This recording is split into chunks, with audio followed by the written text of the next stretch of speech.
Hi guys, Iman. Momin. Welcome to another exciting episode of What's the 411?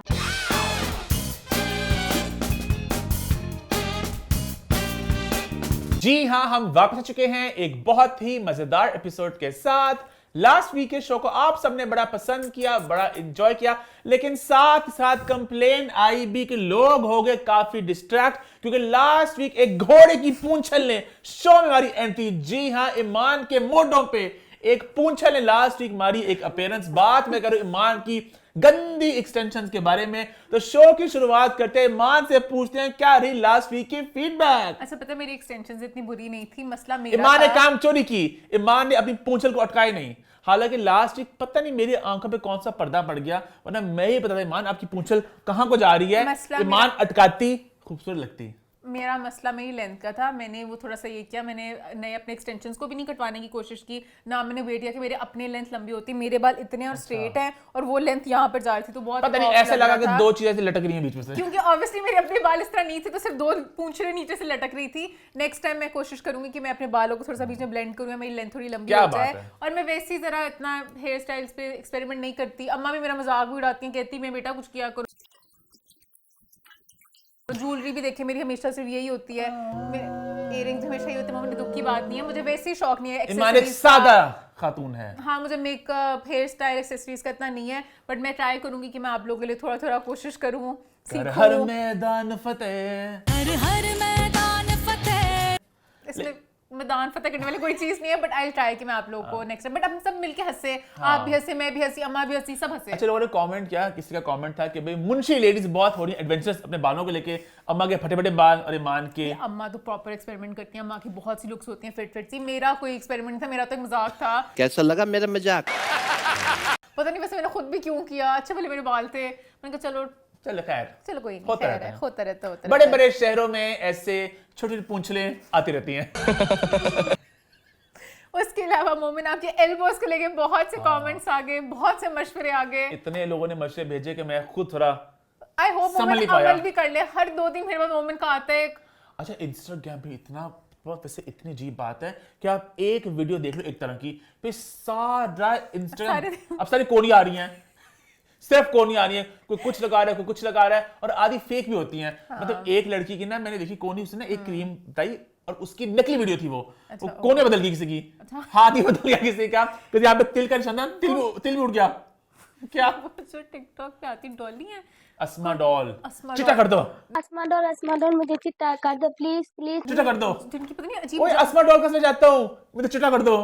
उनकी नहीं एक बहुत अजीब सी वो कुछ ऐसी चीज लगाती है, उससे पूरा स्किन का कलर उतर जाता गलत, है। वो पता वो मुझे पता क्या लगाती है, इतना एक्सट्रीम वो हो नहीं बहुत गंदे सकता। कोई केमिकल्स लगते हैं एक्सट्रीम वाले, जिनसे वो बिल्कुल उनकी ब्लीच टेक्नोलॉजी पता नहीं, वो स्किन ही बिल्कुल कलर बदल देती है। बिल्कुल डार्क स्किन होती है, उसको बिल्कुल ये वाला कलर कर देंगे और कहेंगे पता नहीं जादू जादू। पता है गलत बात है कि वो लोग मुंह पे लगाते हैं। हाँ। कहीं नहीं कि हमारे मुल्क में एक ऑब्सेशन तो है गोरे रंग के साथ, तो फेयर एंड लवली का हाँ। जलवा, बट उन्होंने बदल दिया था बाद में, गाने के बाद किया मैंने फेयर का अच्छा। जलवा। मुझे कोनियों के रंग से मुझे बस एक गंदगी सी लगती है जरा, तो जरा नीट होना चाहिए। और खैर आप सब ने मुझे बहुत सी फीडबैक दी, मैंने उस फीडबैक को सुना और इंशाल्लाह आपको बस मैं जल्द दिखूंगा अपनी चिट्टियां कलाइयां में। चिट्टियां कलाइयां वे ओ बेबी मेरी चिट्टियां कलाइयां। लोगों ने ज़हन की एडिटिंग बहुत एंजॉय की। As always. ऐसे कैसे ऐसे कैसे रिमोन की कोनियों के ऊपर बहुत सी चीजें आई। उसके अलावा मोमिन हमने जो पाकिस्तान आइडल, हमने नहीं बल्कि मोमिन आपने ज्यादा बढ़ चढ़ के बोला था कि आप किस तरह का पाकिस्तान आइडल चाहते हैं। लोग बिल्कुल खुश नहीं हुए, मेरी लोग राय कह रहे थी- हमें ड्रामा रेटिंग्स, ये इंडिया स्टाइल का नहीं चाहिए, हमें चाहिए सोबर मैं ये क्लासी, नहीं कह रहा कि रूशी। मैं ये नहीं कह रहा बिला बजा के तांडव हो, ड्रामे हो, पर हल्का सा एक एंटरटेनमेंट क्वेश्चन भी हो, एक रियलिटी शो, थोड़ी मस्ती मजाक हो। जितना मैंने देखा मुझे वो एक डॉक्यूमेंट्री ही मालूम पड़ा, और मुझे बहुत लोगों ने कॉल करके इस सेंटिमेंट को उन्होंने कहा कि हम एग्री करते हैं इस बात के साथ। तो थोड़ा जरा मुझे लगा थोड़ा वो जरा बोरिंग सा लगा कि मुझे। बिल्कुल अब बिल्कुल फनी वे में ना जाएं, बट कुछ तो होने चाहिए तड़के, थोड़ी मस्ती होनी चाहिए। थोड़ी मस्ती होनी चाहिए। उसके अलावा हमने जो गाना गुनगुनाया था, बोलो बोलो तुमने क्या देखा, हाँ। बोलो बोलो तुमने क्या देखा, एक्चुअली सजाद अली का बोलो बोलो बोलो क्या देखा तूने मेरे में। फवाद खान ने कवर किया हुआ है। इस बात का मुझे इल्म था, लास्ट वीक पता नहीं हमने एग्जैक्टली किस तरह बात की। किस तरह बात हुई थी कि फवाद को एज ए सिंगर मानते नहीं है कि क्योंकि मैं ये कवर बहुत शौक से सुनती हूँ। कभी बार होता है कवर जो है ना वो इतना मशहूर हो जाता है कि जैसे कि अब्दुल्ला कुरैशी की भी कुछ कवर हैं जो बहुत मशहूर हैं, तो एट टाइम्स कवर होते हैं वो मतलब कि वो अपना ही एक फैंडम। सजाद अली ने बहुत से गानों कवर्स भी गाए हुए हैं, तो एट टाइम कवर्स बहुत ज्यादा मकबूल हो जाते मैंने हैं। ज्यादा फवाद खान वाला वर्जन सुना इसलिए मैं उस चीज को जरा और कर रही सजाद थी। तो वैसे हमारे बड़े एक आइकॉनिक सिंगर है, उनकी बात आज शो में भी होनी है। उन्हें कुछ टेक दिए पाकिस्तान आइडल के बारे में, तब उनके गाने गुनगुनाएंगे। हाँ तब कि गुनगुनाएंगे। एक अभी मैं चाहता हूँ गुनगुनाना, सिंड्रेला मेरा इंतजार करना, मेरा इंतजार करना सिंड्रेला यार की दुल्हन बन जाना है सिंड्रेला।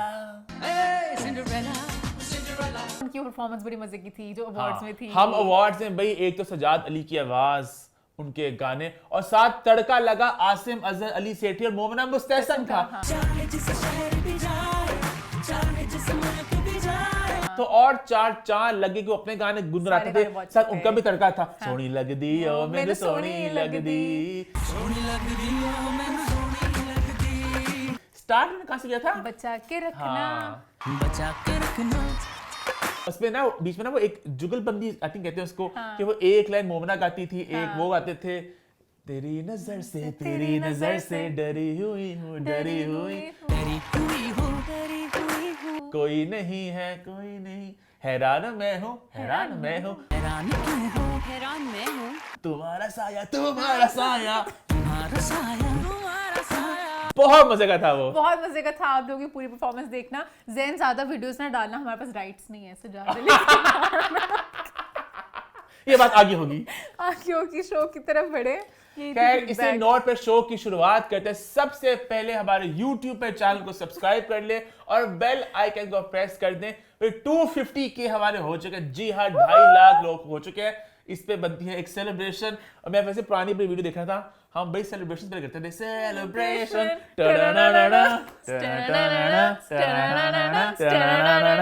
Happy to you. मजे का था वैसे ना ध्यान से करती हूँ। खैर thank you so much for all the love you guys. खैर इसी नोट पे आज के शो की शुरुआत करते हैं। शुरुआत करेंगे एक signature trademark what's the 411 style coverage के साथ। जी हाँ, ईमान और मैं गए एक इवेंट पे, और ईमान की चील जैसी आंखों ने वहां पे क्या क्या देखा, क्या क्या जाना, सब आपको बताएंगे। और मजे की बात है, इवेंट पर ही काफी लोग ईमान के पास आके पूछ रहे थे, ईमान क्या क्या देखा आपने, मैंने बहुत कुछ हमें देखा। क्या क्या देखने को मिलेगा व्हाट्स द 411 में। सब कुछ देखने को मिलेगा, कौन कहाँ बैठा, किसने क्या किया, क्या बोला। ईमान बताएंगे भी आपको आप बीती क्या क्या हुआ इवेंट पे, कौन था आगे, कौन था पीछे, कौन था ऊपर, कौन था नीचे। ऊपर भी लोग थे ना। साइड पे छत पे भी बिठाया हुआ था लोगों को, तो हाँ ये तो सारी बातें आपको बताएंगे। बात ऑब्वियसली हम लोग कर रहे हैं नीलोफर की म्यूजिक लॉन्च इवेंट के बारे में। तू मेरी जिंदगी भाई लाहौर में लास्ट वीक हुआ नीलोफर के म्यूजिक लॉन्च, सर गंगाराम अस्पताल में नहीं, सर गंगाराम की रेजिडेंस पे। लोग तो परेशान हो रहे हैं, मम्मी हॉस्पिटल में तो नहीं अच्छा हुआ। मुझे नहीं पता था कि सर गंगाराम रेजिडेंस भी है कुछ जगह कोई। तो मैंने जब इनवाइट देखा मैंने कहा सर गंगाराम, अच्छा मैंने कहा अस्पताल नहीं है, मतलब उनकी रेजिडेंस है कोई। तो गुलबर्ग में जगह थी, बड़ी प्यारी जगह थी। हाँ, अब बहुत मुझे प्यारी इसका पहले जगह नहीं थी। पता था, जहां पे नीलोफर के इवेंट ने उसको और 4 चांद लगा दी। इतने मजे की वाइब थी, सारा डेकोर जो था और बहुत 10 प्यारा on 10। था। जो सारे उन्होंने एक एक कॉर्नर के ऊपर हर Theme चीज के साथ। थॉट थी कि उन्होंने डाला था कि यहाँ पर हमने रोजेस डालने हैं, यहाँ पे अगर एक टीवी पड़ा हुआ है, ये पड़ा हुआ है। बहुत प्यारा किया, बहुत पैसे खर्चे उन्होंने। मेहनत भी थी और साथ साथ बहुत ज्यादा पैसा भी बहाया गया था। हाँ। वो देख रहा था कि बहुत एफर्ट और बहुत पैसे यहाँ पे लगाए इवेंट इवन पे। अंदर जाके जब सारी फायरवर्क्स वाली चीजों, पियानो बर था, लाइव सिंगिंग और थी, पूरा स्टेज सेट था। उन्होंने कि म्यूजिक लॉन्च में यूजुअली कुछ भी नहीं होता, बस ऐसे ही कह देते हैं गाना आ गया। कि नॉर्मली म्यूजिक लॉन्च तो इतने खैर बड़े होते भी नहीं है, even trailer launch for that matter, हाँ, बस- मतलब प्रीमियर लेवल का वो पूरा डेकोर था, हाँ, है ना? बहुत प्यार था। और जिस तरह सब एफर्ट्स वगैरह की थी लोगों ने, आउटफिट्स पे भी, तो अच्छा मजा इवेंट की जो वहां पे सब कुछ लाल लाल था, लेकिन ड्रेस कोड था ब्लैक और नेवी ब्लू। और मैं बड़ी हैरान थी, मैंने कहा माहिरा कौन से कलर को पहनेगी, सबको ब्लू बना, क्योंकि ऑब्वियसली एक्टर्स थोड़ा स्टैंड आउट करती हैं डिफरेंट कलर में। अच्छा क्या इवेंट की थीम लाल थी, ड्रेस कोड ब्लू था, हमारा पहना येलो, हाँ। रेड येलो ब्लू, हाँ, प्राइमरी कलर्स होते हैं ना तीनों।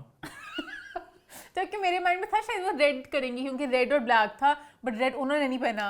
रेड पहना रेशम ने। रेशम। अच्छा और रेड रंग ही ऐसा है कि जो उसको पहन के आता है मतलब उठता है, एंड सेकंड पूरा डिकोर लाल लाल गुलाब और लाल वाइब और रेशम का तड़कता भड़कता खूबसूरत सा बहुत प्यारा इकबाल dress सा था। कस्टम इकबाल सा एंसेंबल 10 on 10 था। रेशम खा गई। बहुत खागी, सबको खागी। जब आई तो मैंने कहा है बाकी सब, मैं मायरा का वेट करती, मायरा की हाँ। लोग क्या आएगी, क्योंकि रेशम का बहुत गाउन था, अच्छा, और एक बात है कि जो हमारे 90s के स्टार्स है ना, उनका एक ऑरा है, they know how to carry themselves, मतलब वो जो कपड़े पहन के आते हैं ना, वो बड़ा अच्छे लगते हैं। ऐसे लगता है कि पता नहीं कोई हाँ। आगे, जब रेशम आई तो सब एकदम मुड़ के देखी हाँ। कि कोई आया है, और मुझे अब यही था कि मायरा ने क्या पहना होगा, ये सब वेट कर रहे वैसे थे। रेशम, वी लव यू, बट थोड़ी ज्यादा थी रेशम की। रेशम ने वो हरकत भी की जो कहते हैं ना कि शादी पे दुल्हन बेगानी की, शादी में अब्दुल्ला क्या वाला? नहीं, दुल्हन की बहनें वगैरह जो वन अप करती हैं दुल्हन हाँ, को, हाँ, ये जरा इट्स अ लाहौरी थिंग, क्या बहुत प्यारी लोग करते हैं। मैं ये हैरान थी, चलो आप तैयार होते, आप भी एक्टर्स हो, अगर प्रीमियर होता फिर भी I would get, music launch पे इतना। रेशम ने कहा, तुम्हारी मर्जी, मैंने रखी अपनी, मैं अपना ड्रेस लेके आऊंगी। रेशम आई अपना ड्रेस लेके, और थोड़ा थोड़ा मायरा ने भी दिल में कहा होगा, ये देखो ना आगे रेड कलर का ड्रेस पहन दिल में के। कहा होगा? दिल में कहा होगा। पब्लिक तो ने कमेंट, बड़ा अच्छा कमेंट करने रेशम की पोस्ट पब्लिक पे। तो आपको ऐसे कहना भी पड़ता है ना, क्या पब्लिक भी थोड़ी कह सकती है कि मेरी रात थी, कुछ ऑब्वियसली बात है, स्टार से कुछ रात होती है। हाँ। एक और बंदे ने वैसे रात को थोड़ा सा खाया, केंडोल। हाँ, केंडोल भी भी, एक हाँ। दूल्हा बने आए कैंडल थे। पूरा तैयार श्यार हो गए थे। हाँ, हाँ, केंडोल से अपने लश्कारे मारते हुए तो घूम वो रहे प्रॉपर थे। जरा एक मतलब कि बड़ी फेस्टिव अटायर में आए थे ना। हाँ, तो मैंने जब, क्योंकि पहले जब हम इवेंट में घुसे हैं ना, अब गेस्ट में रेशम आई, केंडोल, मैंने कहा पता नहीं कौन कौन आएगा, कितनी तैयारियों के साथ आएंगे, क्योंकि सबसे पहले ये लोग आए और उन्होंने बहुत तैयारी की हुई थी। अच्छा, इवेंट पे कौन कौन था, अगर उसकी बात मैं करूं तो काफी ज्यादा इंटरेस्टिंग सा क्राउड था। लाहौर का सोशल लीड मौजूद था वहां पे। हाँ। फिल्म टीवी के लोग थोड़े कम मौजूद थे, बट वैसे बहुत बड़े बड़े Fashion के इंपॉर्टेंट बहुत लोग मौजूद थे। फराज मनान वहां पे मौजूद थे, हमारे हिकमत थी वहां पे, फिल्म की बात करें। और बाकी बहुत सारे लाहौर के लोग जिनको आप लोग नहीं जानते होंगे, बहुत से वो लोग थे। और बाकी इंडस्ट्रीज की बात करें फिल्म टीवी की, तो वहां से इफ़त उमर थी वहां पे, और नमीर थे। नमीर खान थे वहां पे, फातिमा थी, फातिमा अमजद थी वहां पे, सिंगर में हावी थे, वहां पे। ज़ेब थी। ये मंगश, हाँ यही थे। हाँ यही थे। आई थिंक हाँ, हाँ, ज़्यादा फिल्म लोग- टीवी फैशन के बहुत फैशन के बहुत लोग थे, इन्फ्लुएंसर्स डिजाइनर्स भी थे, इन्फ्लुएंसर्स बहुत थे। हाँ, हाँ, बहुत इस तरह के लोग थे, ज्यादा फैशन की दुनिया शायद थी, इसलिए मैं हैरान थी कि इवेंट है फिल्म का, बट हाँ। फिल्म के लोग उस तरह से लेकिन नहीं हैं। इम्पोर्टेंट लोग थे। इंपॉर्टेंट लोग थे, मतलब सारे लोग, कोई इस तरह का बेफजूल नहीं था। अच्छा, उस तरह से गेस्ट हाँ। लिस्ट थोड़ी उन्होंने सही से एक की हुई अच्छी थी। क्रिएटेड गेस्ट लिस्ट थी और बहुत ही इट लिस्ट थी, फॉर बीइंग ऑनेस्ट। Yes. तो नॉर्मली लाहौर में जो इवेंट्स होते हैं फिल्मों के, तो मतलब इतना थोड़ा बिखरा बिखरा कार्ड होता है, तो यहाँ पे काफी मतलब के अच्छे लोग एट डिस्प्ले थे। Yes. वो अलग बात है अच्छे लोग अंदर जाके अच्छी जगह बैठ नहीं सके, लेकिन सदफ भी बहुत प्यारी लग रही थी, सदफ, सदफ ने भी हाँ, साड़ी black पहनी साड़ी। थी, शी लुक्ड वेरी नाइस। हाँ, उसके बाद अंदर की तरफ चले। चले अब वो मेन एक इवेंट वाला था जहाँ पे सब पिक्चर्स वगैरह खींच रहे थे, उसके बाद फिर हम लोग अंदर की तरफ चले गए। अंदर था अंदर में हमें- कुर्सियों की होली। अच्छा, जगह थी छोटी और कुर्सियां थी कम, और मैं हैरान हो रही थी, लोग तो बहुत बहुत ज्यादा ज्यादा हैं, थे। क्या होगा यहाँ पर। तो मैं थोड़ा सा देखा, एक छत पे भी साइड पे 12 चेयर्स इस साइड पे लगाई हुई थी, और साइड्स पे भी रॉयल्स थी, के लिए। रॉयल्स के लिए, जो ऊपर से ऐसे थोड़ा थोड़ा कुछ पीते हुए, नहीं, इस तरह कुछ नहीं था। जिसको जो सीट मिली वो इस तरह तैयारी में भी ऊपर नीचे जा रहे थे। सीट से थोड़ा गंद हुआ, पता है, जो एक परंपरा है हमारे इवेंट्स को लेके, कि थोड़ा गंद हुआ। मतलब कि इतने मजे के लोग मौजूद थे ना कि फ्रंट रो इतना कमाल का बन सकता था। वो सोचो तो कि फराज बनान साथ अमारा हिकमत, रेशम, इफ़त उमर, बड़े मजे का पूरा फ्रंट बन सकता था। प्रॉपर तैयार, इफ़त ने इतनी प्यारी साड़ी पहनी हुई थी, इफ़त ने आग लगाई हुई थी, पर खैर किसी ने उनको साइम इग्नोर सादिक नहीं भी किया। थे, मेहरबानो भी थी, मतलब बहुत लोग थे, दिमाग में नाम नहीं, बहुत लोग फ्रंट थे। में भी, पीछे सेकंड पे भी तो होता, और वो लोग सब कहाँ पे थे?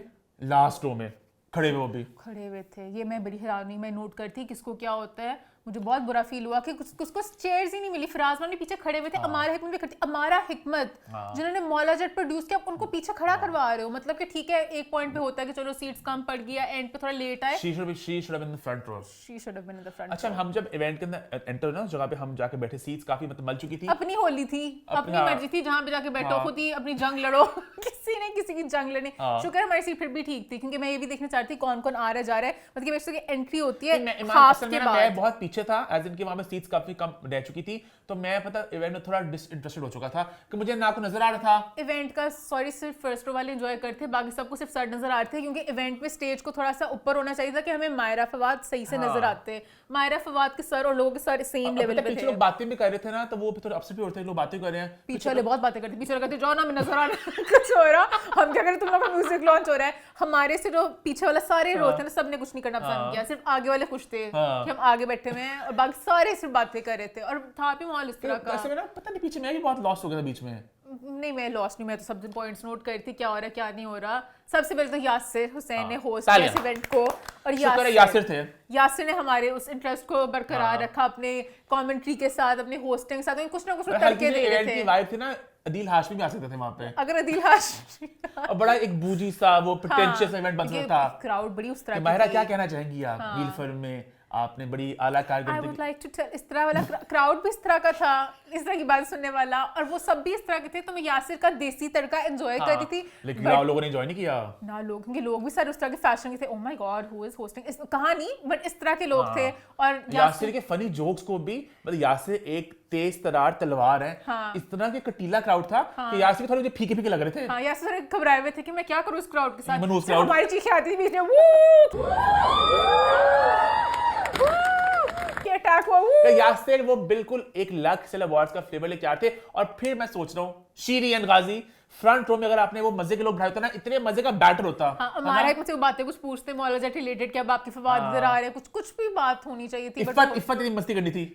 इफ्फत के साथ भी बहुत फराज बनान का मैं टेक सुनना चाहता है, कोई मजा आता, मतलब ये इंपॉर्टेंट लोग थे। अच्छा, इफ्फत का मैंने नोट किया, इफ्फत को बहुत बुरा लगा कि ऑब्वियसली बात बुरा लगा था, इफ्फत फिर बीच में छोड़ के चली गई। इफ्फत प्रॉपर तैयार होके आई हुई थी, इफ्फत की साड़ी बहुत जाती। मजे की थी। इफ्फत जाती, फिर इफ्फत ने जाती आके सबसे साथ ही वैसे। इफ्फत ने बदला भी ले लिया। जो बात मुझे जहाँ से याद आएगी, इफ्फत घर की, इफ्फत ने निकाली अपनी पुरानी सारी तस्वीरें, अपना खंडर खोला। खंडर मतलब कि पुरानी पिक्चर्स का जो से साल में उन्होंने चूड़ीदार पजामा पहना था, चुस्त पजामा, उन्होंने कहा ये तीन का कुलाज जोड़ा। उनका आते हैं लोग बड़े चुस्त पजामे पहन के, जिनको पता नहीं कि हील्स कौन सी स्टाइल करनी अच्छा, है। Myra was wearing a churidar और साथ उनकी हील्स जो थी ना, तो उन्होंने बड़ा 90s का बॉलीवुड लुक लगा मुझे। याद है एक ट्रेंड था इस जमाने में कि दुपट्टे यहाँ पे अटकाते थे, टाइट सी फिटेड हाँ। सी आपकी मेरी फुल्ला वाली कुर्ती होई बखियां तो तंग तंग भाई। गए। हाँ, मायरा बहुत प्यारी लगती। हम बीच में जहाँ जहाँ जाना चाहेंगे चले मायरा जाएंगे। beautiful, अब पहले हाँ। मैं मायरा के लोग पे आ जाऊँ, फिर मैं इफ्फत के अटैक पे आती अच्छा, हूँ। जो लोग सबने बातें वहां पे शुरू कर दी ना, मतलब बाद में सोशल मीडिया पे मायरा की सर्जरी को लेके ईमान ने वहां पे मैंने चर्चा। सबसे पहले किया, मैंने कहा कैक्शन लग रहा है ना कि आईब्रोज को कुछ किया है। कैक्शन का हाँ लग तो रहा है, बट पता नहीं मेकअप भी हो सकता है, कि मायरा की आईब्रोज बहुत ज्यादा इस तरह ऐसे थी, थे। ऐसे थे बिल्कुल ऊपर। और स्टार ट्रेक में होते हैं, स्टार वॉर्स में कौन होता है इस तरह का? पता नहीं ऊपर से जैकी कोंटे पता नहीं कौन था, इसके ऐसे आईब्रोज होती हैं। अच्छा, मायरा लुक्ड ब्यूटीफुल, मायरा का पूरा लुक, मायरा की स्किन, मायरा का मेकअप बिल्कुल फ्लॉलेस, जो कोरियन ग्लास स्किन नहीं कहते उस तरह की थी। तो मुझे लगता है कि बहुत प्यारी मुझे लुक भी प्यारा लगा, लुक प्यारा लगा मुझे। लुक भी प्यारा लगा, उनका शक्ल वगैरह सब कुछ, तो इसलिए लगा कि इतना परफेक्ट कोई हो नहीं सकता, कोई उन्होंने कुछ करवाया तो नहीं है, क्योंकि बहुत प्यारी लग रही थी। लेकिन कुछ नहीं कराया था, उन्होंने कुछ नहीं करवाया था, वहां पर चल गया। ये वहीं पे पता चल गया। क्योंकि जब इवेंट उनका हुआ ना खत्म, बीच में मायरा पीछे भाग गई। हमने कहा मायरा क्यों भागी? मायरा फिर आई अपनी आईब्रोज धो के। ऐसे मायरा खुद भी बच चल गया, पता नहीं मुझे बाबा ने क्या तैयार किया है। ऐसा मेरा आई थिंक उसे स्नैच लुक कुछ कमेंट था, आई थिंक ऐसे बाल खींचते हैं ना किसी के, तो यहाँ से आपके ना ऐसे हो जाती होंगी आईब्रोज। हाँ, पता नहीं बाबा ने कौन सी टेपें लगाई थी। बहुत खतरनाक आईब्रोज लग रही थी, और सब कह रहे थे मायरा के चलती फिरती मम्मी डॉल। क्या मम्मी डॉल, बहुत प्यारी लग रही थी, बट एक वो डॉल जैसे केन डॉल भी बहुत प्यारे हैं, उनकी स्किन ग्लो कर रही होती है, बट एक चलती फिरती डॉल लगते हैं। तो इस तरह से मतलब कि too much perfect filter vibe like a female doll थी, हाँ, तो इस तरह से लगता है कि एक लाइक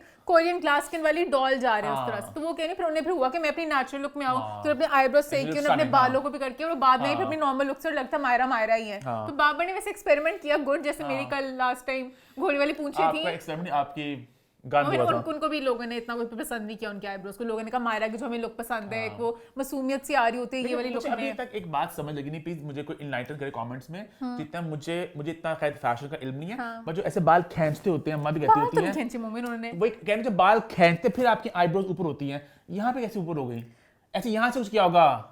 आईब्रोज का जैसे मस्कारा टाइप होता है ना, खैर मैं भी इतनी वो नहीं हूँ, तो उन्होंने वो मुझे लगता है आईब्रोज को बहुत ज्यादा इतने कोट्स लगा दिए सोशल मीडिया पे, हाँ, सहर स्कूप पे, सहर स्कूप तो भी सारे गर्दी कटीले बाल। हाँ, सहर ने फिर लगाई पुरानी पिक्चर, उसके साथ लकी लड़ता, पता नहीं चीक्स भी लग रहे थे फिलर के, चीक्स पे भी कुछ किया हुआ है, फिर बहुत कुछ लगा। फिर लोगों ने कमेंट शुरू कर दिए कि मायरा ने क्या करा, मायरा ने क्या करा है। वापस आते साथ कराची उन्होंने लगाई video, I have gotten an eyebrow lift. करके दिखाऊं? लिफ्ट करके दिखाएं?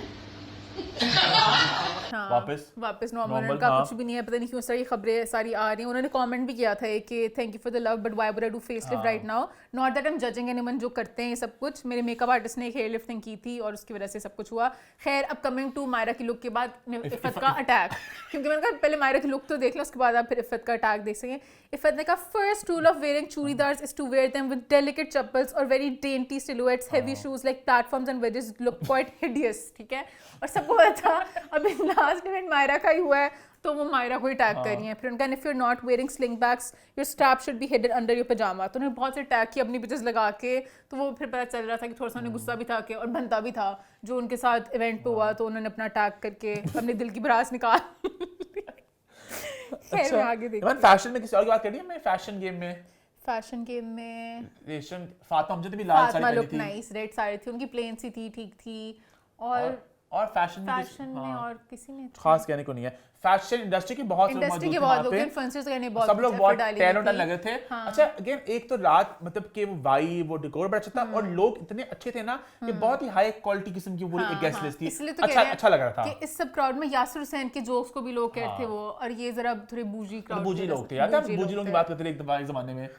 वही सारे बूजी सारे बूजी लोग थे असल में बूजी क्राउड था हाँ क्योंकि यासिर के सारे जोक्स मजे थे उन्होंने एक एक बंदे को आगे पूछा बीच बीच में मैंने एंजॉय अच्छा किया यासिर ने बीच में ना पूछे ना लोगों से सवाल पूछते हैं तो रेशम ने पूछा रेशम जी आप बताएं फवाद की केमिस्ट्री बारे में क्या कहेंगी रेशम ने जवाब दिया फवाद की केमिस्ट्री ऐवी तो नहीं दीपिका पादुकोण उनके पाँव में बैठ गई थी हिंदुस्तान की फिल्मों में भी हमें नजर आया ऐसे नहीं दीपिका पादुकोण उनके पैरों में बैठ गई थी यासिर ने फौरन माइक छीना यासिर का ये कंट्रोवर्सी शुरू करने लगी है कि इंडिया पाकिस्तान के हालातों के बीच में और जंग शुरू हो ऐसे क्या गरे मुर्दे उखाड़ी रेशम जी क्या गड़े मुर्दे उखाड़ रही हैं आप छोड़े लेकिन रेशम की बात सही थी दीपिका बैठी थी पाँव में मतलब बेशक वो एक सीन टाइप था रेशम इधर से अपलिफ्ट करती जैसे कि जब वो जब अख्तर आते हैं तो हमारे भी अगर बैठते अच्छा हैं तो रेशम वो की मैंने भी- एक और बात नोटिस की थी क्या रेशम जब माइक पकड़ा ना तारीफ करने के लिए रेशम ने कहा फवाद खान रोमांटिक हीरो फवाद है फवाद मायरा का नाम नहीं लिया हाँ फवाद की तारीफें करती गई तो वहाँ पे मैं नोट थोड़ा किया सा हाँ मैंने भी नोट किया था कि फवाद चल रहा था खैर अब म्यूजिक एल्बम की तरफ आ जाए गाने उन्होंने 6 गाने थे 5 सबसे पहले फवाद आए ऊपर से चलते हुए स्टेज से फवाद बहुत प्यारी लगी अच्छा इस इवेंट की एक और अच्छी बात ये भी थी कि पूरा इवेंट ना डिजाइन अच्छा किया गया था कि एलिमेंट्स थे फवाद चल के आ रहे हैं मायरा आ रही हैं कैटरिक्स थोड़े सीडी वाला वो CD जो वाला भी पूरा अच्छा एक segment था, था हाँ। फवाद का आना फवाद मुझे बहुत प्यारे लगे क्योंकि एक तो जगह मैंने बीच में प्रीमियर्स पे देखा था मुझे फवाद लग थी क्योंकि किसी और का प्रीमियर था तो उन्होंने इतनी एफर्ट नहीं बट की हुई थी ये अपना फिल्म थी ना ये अपनी फिल्म थी फवाद बहुत लुक वाइज ही प्यारे लग रहे थे वैसे आए फिर मायरा वहाँ से आई दोनों की केमिस्ट्री जब उन्होंने लाइंस वगैरह पढ़ी बहुत बहुत बहुत अच्छी थी मैं सोचती रही कि भला मोहब्बत भी कोई लिख सकता है तुमने मुझे वो अल्फाज महसूस करा दिए जो मैं पढ़ भी ना सकी अच्छा मुझे ये था इवेंट पे ना मायरा मस्तियां फेंकेंगी जैसे मायरा जिस तरह होती हैं फवाद थोड़े से अच्छा, मचोर तो proper से होंगे, हाँ। प्रॉपर से होंगे बट उल्टा हुआ हाँ। मायरा चुपचाप सी थी फवाद फवाद बीइंग ने- रॉ ऑथेंटिक रियल और मस्तियां फवाद ने जो जोक्स क्रैक की सारे जोक्स अपने पर और आपने भी कोई गाना गाया है इसमें नहीं मैंने नहीं गाया इन्होंने आपको भी नहीं गाने दिया मुझे तो पाकिस्तान नहीं गाने दे रहा के बाद फिर बीच में ना एक जगह पे कहा कि फिल्म 5 साल से उनके नीलोफर को हमने बड़े नाजों से 5 साल तक पाला है और अब इट्स गोना कम आउट उसकी डोली का वक्त आ चुका है जाने या का। डोली उठेगी या मैयत उठेगी अल्लाह करे डोली निकले मैयत ना निकले फवाद ने मस्ती की मैंने कहा Allah Fawad oh my God Fawad Allah ना करे फवाद ने कहा just a joke Myra I'm just having fun with it, for God's sake. ये मैं इसलिए कह रही हूँ कि मुझे अच्छा एक मेरी ईमान की थी आ गई आई कुड बी रॉन्ग बट मैंने इनकी कोई पुरानी ईमान interviews बहुत देर देखे से हैं। बात कहती है ये मैंने इनकी कोई पुरानी इंटरव्यूज देखी थी इसमें होता है ना आप पूछते हैं आपकी दोस्ती है हर कोई कॉर्डियल होता है ऑब्वियसली आप इंडस्ट्री में काम करना है आपकी थोड़ी बहुत दोस्ती शोस्ती होती है बट इनकी दोस्ती शोस्ती नहीं है किस पॉइंट पे दोस्ती होना शुरू हुई या फवाद दोस्ती? नॉट ड्यूरिंग हम सफर नो ये सेट ये ईमान को लगता है। लगता नहीं मुझे इंटरव्यू याद है मुझे एग्जैक्टली नहीं पता कि मैं बता सकूं कौन से इंटरव्यू में कब बात की थी बट उस जमाने का भी इंटरव्यू था जिसमें कहते थे हम सेट पे एक दूसरे से दूर दूर ही रहते थे I was going through my own thing he was going through his own journey मतलब कि हम लोग नॉट की लड़ाई थी बट दोस्ती भी नहीं थी कि ओ फवाद क्या चल रहा है ऐसे भी नहीं था not that we weren't probably fond of each other but we were not connecting अपना काम किया अपने अपने कमरे में चले गए इस तरह वाला सीन था इस इवेंट में ना कोई बीच में जो सवाल था कोई दोस्ती वाला तो मायरा ने कहा वी आर नॉट फ्रेंड्स ये थोड़ी कहा मैंने कि दोस्ती है हम जोकिंग जोकिंग भाई मैं कुछ नहीं कह सकता हाँ तो मैंने कहा एक ही जोक था पूरी रात में हाँ जो जोक बड़ा कटीला सा था फवाद ने बदला लिया फवाद ने कहा जब 5 साल से अगर मूवी बन नहीं रही थी ना आपको तो पता है हमारी मायरा कितना काम करती है मायरा ने हमें डेट्स नहीं दी माहिरा को आपको पता है वो बहुत काम करती हैं द बिगेस्ट स्टार तो वो कभी अवेलेबल नहीं होती मायरा वहाँ भक्की बक्की रहेगी मैंने कहा क्या मतलब फवाद मैं पीछे जाके पूछूंगी उन्होंने बोला मैं पीछे जाके पूछूंगी मैं अभी जब हम पीछे जाएंगे तो मैं इनको बताऊंगी कि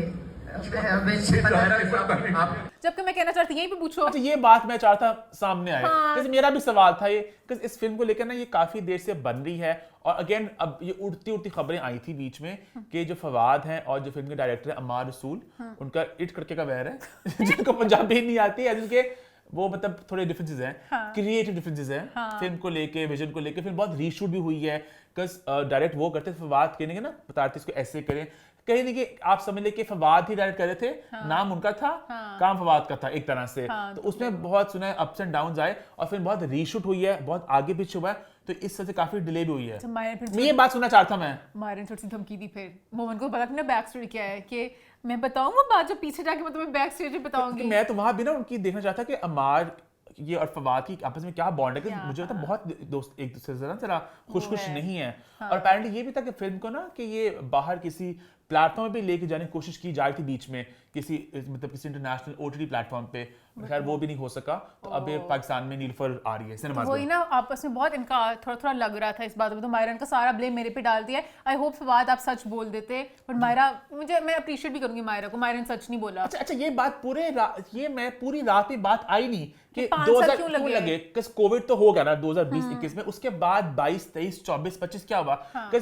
मेरे पास इतने सवाल थे। अच्छा एंटो ने कहा ना कि सवाल की पूछना चाहेगा, आई हैड क्वेश्चंस, पर मैं इतना पीछे बैठा था ना, तो मैंने कहा बड़ा एक्स्ट्रा लगेगा कि मैं सवाल पूछना, सवाल भी कटीला बड़ा खतरनाक था मेरा। 5 साल वाला लोगों ने फिर कहते हैं कि बहुत ही कटीले हो रहे हैं। ये बात घूम रही थी कि ये बात क्यों नहीं एड्रेस हो रही, कि टाइम इतना क्यों लगा है, और मुझे बचा क्या है? मुझे था यासिर पूछेंगे कि यासिर बड़े मजे के सवाल पूछते हैं। होस्ट थे वो, क्या पूछते हैं? यासिर ने बीच में कहते हैं कोई आइटम सॉन्ग है कि नहीं, मैं अपना सवाल पूछना चाह रहा हूं, क्योंकि जैसे यासिर को आइटम सॉन्ग टाइप पसंद है। 22, 23, 24, 25 इतने सालों बाद फिल्म आ रही है, तो ये तो एक बात सवाल बनता था ना।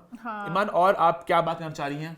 अच्छा यासिर ने ना, मुझे लगता है फवाद और मायरा भी यासिर थोड़े होंगे कि हाय यासिर क्यों है होस्ट, क्योंकि बीच में ना फवाद ने अपने नॉर्मल अपने कंपोज अंदाज में पूरी तारीफों के गुण बांध दे। ये जो जेंटलमैन बैठे हैं यहाँ पे, ये एक समंदर है टैलेंट का। इस फिल्म में सिर्फ 5 गाने हैं and they do not do justice to this man's talent. अच्छा एल्बम बेसिकली विकी ने गाई है, उन्होंने सारे गाने, विक्की हैदर जो है, आई थिंक से शायद उनका नाम होगा, विक्की वहां पे सारी महफिल की रात में विक्की कह रहे थे। विक्की ने गाने लिखे हैं, कंपोज किए और गाए, और विक्की ने अच्छे गाने गाए हैं, बहुत अच्छे गाए, पूरी एल्बम बहुत अच्छे, 6 गाने 6 के 6, वरना मोस्टली इस तरह के जो स्लो गाने होते हैं आपको मतलब कि ठीक होते हैं, बट अभी से मेरे लिए जुबान पे चढ़ गए हैं सारे। तू मेरी जिंदगी, तू मेरी जिंदगी, लेकिन मुझे जो गाना अच्छा लगा वो है जा रहे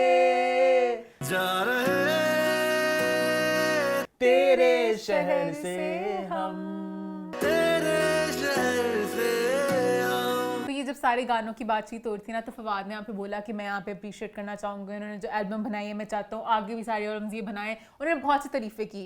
this man is a hidden gem. जितना मुझे मजा आया है इनके साथ वक्त गुजारने में। तो यासिर ने कहा फवाद वैसे चंद लफ्ज ही बोलते हैं, 2-3 ही बोलते हैं। फवाद इतना कम बोलते हैं, तारीफ भी उस हिसाब से कम ही करते हैं। अगर इन्होंने बोला है लगता है इन्हें कोई कमीशन मिली होगी। इतनी तारीफ कर रहे हैं तो मेरे ख्याल में कोई कमीशन का चक्कर है या तो। अब इधर से यासिर ने जोक क्रैक किया, बट वो बूजी इवेंट में वो जोक था कि ओह my God what is he doing, ये क्या हरकत हो रही है। तो इवन तो वो हंस रहे थे, बट मेरे ख्याल से यासिर का और इन सबका थोड़ा फवाद ना बहुत रियल होते फिल्म को लेके भी। पता नहीं किसने कमेंट किया कि ये एक टेम्पलेट है, बिकॉज़ हर कोई वहां पे कहता है कि हमने इस फिल्म को ना लेके जाना है इधर। ये फिर ज्यादा हो रहा था। विकी ने भी बोल दिया ना कि ये एक टेम्पलेट है कि फिल्म किस तरह होनी चाहिए। विकी ने कहा बेंचमार्क सेट करी। Nilufar I think is the benchmark जो सेट करेगी कि पाकिस्तानी फिल्म कैसी होनी चाहिए। फवाद ने फटाफट चीख मारी, फवाद ने कहा क्या बातें कर रहा है। नहीं तो ज्यादा कर नहीं अब तो हो गया, देखो भाई वाली बात, अब गोली निकल गई बंदूक से। संभाल अपने आप को। ये फवाद को तो बस चल के लोगों ने फिर कहना क्या है मूवी में। समझ फिल्म तो वो थी जो एडिट नहीं हो पा रही थी, जो मुझे पता है तो एडिट नहीं हो पा रही थी फिल्म। लेकिन फिर हैप्पी हमारे बहुत भरे एक्टर्स आ रहे हैं इकट्ठे और गाने वगैरह मजे के लगे, मूवी भी होपफुली बहुत अच्छी होगी, बहुत अच्छी तरह चलेगी। बट इसको वो मौला जट वाली हाइप देना कि बेंचमार्क सेट करेगी, इतने सालों की केमिस्ट्री, वो वाली चीज थोड़ी गलत है, क्योंकि और भी मूवीज आई हैं जिन्होंने अच्छा किया है। फवाद और बायरन ने 3 का काम किया है, ये मतलब ये भी मैं थोड़ी इंटरेस्टिंग बात ही है। 3 दफा नहीं, मैं मेन एक दफा ही काउंट करूंगी हमसफर, क्योंकि मौला जट सबको अभी वाला पता है ना, बट ये मौला जट हमसफर के बाद एक प्रोजेक्ट के बाद ही आई थी, तो लगता था कितना इनकी केमिस्ट्री है, जोड़ी केमिस्ट्री, एड्स वगैरह बहुत किए ना उन्होंने। बट फिर भी माइंड में आता है प्रोजेक्ट, जैसे अब ये थोड़ा सा लोग मेरे से शायद इस पे थोड़ा ऑफेंड हो जाएं, जैसे केमिस्ट्री की बात हो ना, मुझे पर्सनली फवाद सनम बलोच के साथ बहुत पसंद थे, तो मेरे माइंड में अगर है ना केमिस्ट्री, लाइक अगर सनम और फवाद एक मूवी में आते, मैं कहती मतलब दास्तान के बाद वो पता नहीं कुछ जोड़ी होते हैं जो आप कहते हो हाय काश इनका कोई अच्छा एंड हो या कुछ वो अच्छा उस जैसे सनम सईद भी थी, जिंदगी गुलजार है, वो मेरा बस कर दो कि सीरी नहीं बीच बीच में बोलती है, तो मुझे सीरी वहां पे मौजूद थी, सीरी यहां मौजूद है, वो मैंने जान के प्यार करने की कोशिश की, हो गया बस ऑटोमेटिकली। हाँ, तो मुझे सनम के साथ फवाद की केमिस्ट्री सबके साथ बहुत कमाल की, चाहे वो सनम बलोच हो, सनम सईद हो, मायरा खान हो, सबकी केमिस्ट्री अच्छी थी, बट कुछ पता चीजें बन जाती हैं। जैसे शाहरुख खान की केमिस्ट्री बहुत लोगों के साथ अच्छी है, बट शाहरुख काजल की चीज बन गई, उस तरह फवाद मायरा एक चीज बन गई हुई है। बट मैं पर्सनली चाहती थी फवाद और थोड़ा मुझे सनम बहुत पसंद थी इनके साथ। वो दासन के तो एक अपनी दासन कल्ट फॉलोइंग है। स्पेशली तो बहुत मजे की थी साइड। फिर बीच में एक एंड पे ना पार्ट था मायरा का ना 500 हो गया तो बाकी सारे खड़े हो गए, मायरा नहीं खड़ी हुई। तो मायरा ने कहा इससे पहले कोई नोट करे कि मैं नहीं उठी और पता नहीं बाकी सारे उठे हुए थे, तो खुद ही कह दिया कि मेरा 500 आया हुआ है। तो यासिन ने कहा ये इन्फॉर्मेशन देने वाली तो नहीं थी।